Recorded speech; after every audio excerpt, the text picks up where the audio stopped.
बिस्मिल्लाहिर्रहमानिर्रहीम अस्सलाम वालेकुम। सऊदी इन्फो यूट्यूब चैनल में आपका खुश आमदीद कहते हैं।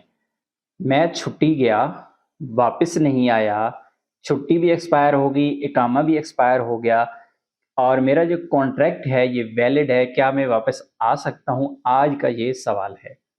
ये सवाल काफ़ी सादा और सिंपल है, लेकिन इस सवाल के अंदर बहुत सारी चीज़ें छुपी हुई हैं, जो आपको जानना बहुत ज़रूरी है। मैं सिर्फ़ स्ट्रेट फॉरवर्ड आपको इसका जवाब दूँ, तो इसका जवाब हाँ में है, कि ठीक है, आ सकते हैं।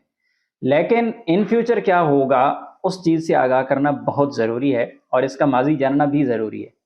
पहले ये होता था कि आप पे 3 साल की पाबंदी लगती थी। आप छुट्टी गए, वापस नहीं आए, वीज़ा एक्सपायर हो गया, 3 साल तक नया वीज़ा नहीं लगेगा, 3 साल आपको इंतज़ार करना पड़ता था। फिर वो 3 साल वाली पाबंदी ख़त्म हुई और इस वक़्त की 2025 का जो अगस्त का महीना है, इसका मैं आपको बता रहा हूँ कि आपको 3 साल की पाबंदी बिल्कुल भी नहीं है और इसके अलावा किसी किस्म की और भी पाबंदी नहीं है। लेकिन इन फ्यूचर होने क्या जा रहा है, क्योंकि थोड़ा अरसा पहले कोई तकरीबन 6-8 महीने या साल गुजरा होगा, तो कीवा की जानब से एक अनाउंसमेंट की गई थी। वो ये थी कि ऐसा बंदा जो कॉन्ट्रैक्ट की वायलेशन करेगा, कॉन्ट्रैक्ट अपना पूरा नहीं करेगा और सऊदी अरेबिया से वो चला जाएगा, ऐसी सूरत में ऐसे बंदे को लाइफ टाइम ब्लैक लिस्ट कर दिया जाएगा। ये एक बिल पेश किया गया था या फिर एक इसी तरह का कुछ मंसूबा पेश किया गया था कि इस तरह होगा तो फिर कंपनी कफील को नुकसान नहीं होगा, तो इस पर अभी तक अमल दरामद नहीं हुआ। अगर आने वाले वक्त में इसी कानून पर अमल दरामद हो जाता है कि जो लोग जाते हैं कॉन्ट्रैक्ट की वायलेशन करते हैं, यानी आप छुट्टी गए, आपका कॉन्ट्रैक्ट बाकी था, आप वापस नहीं गए, तो ऐसी सूरत में आप पर लाइफ टाइम ब्लैक लिस्ट हो सकता है, आप बैन हो सकते हैं।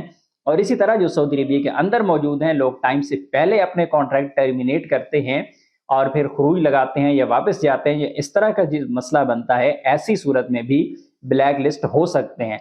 लेकिन उसमें एक और चीज़ भी है कि ये लोग टर्मिनेट कैसे करेंगे, खरूज कैसे लगाएंगे, क्योंकि अबशर के अंदर एक ऑप्शन मौजूद है कि आप अपनी छुट्टी खुद लगा सकते हैं और फाइनल एग्जिट खुद लगा सकते हैं। 100% अभी तक उस पर भी अमल दरामद नहीं हुआ।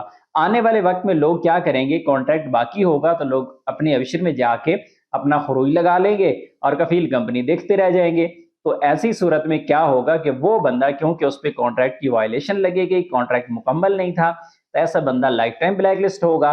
और ऐसा बंदा जो छुट्टी गया, अभी तक कॉन्ट्रैक्ट बाकी था, दोबारा वापस नहीं आया, वो बंदा भी लाइफ टाइम ब्लैक लिस्ट हो जाएगा। लेकिन ये कब होगा, फिलहाल कुछ नहीं कहा जा सकता। फिलहाल आज की तारीख में अगर आप छुट्टी पर हैं, आपकी छुट्टी इकामा एक्सपायर हो चुका है, कोई मसला नहीं है, आप नया वीज़ा लगवा सकते हैं। सऊदी अरेबिया में एंट्री पर आपको किसी किस्म की कोई पाबंदी या किसी किस्म का कोई इशू नहीं है। उम्मीद है आज की इन्फॉर्मेशन आपको अच्छी लगी होगी। इन्फॉर्मेशन अच्छी लगी तो वीडियो को लाइक कीजिएगा। मिलते हैं नेक्स्ट वीडियो में, तब तक के लिए इजाज़त दीजिए। अल्लाह हाफ़िज़।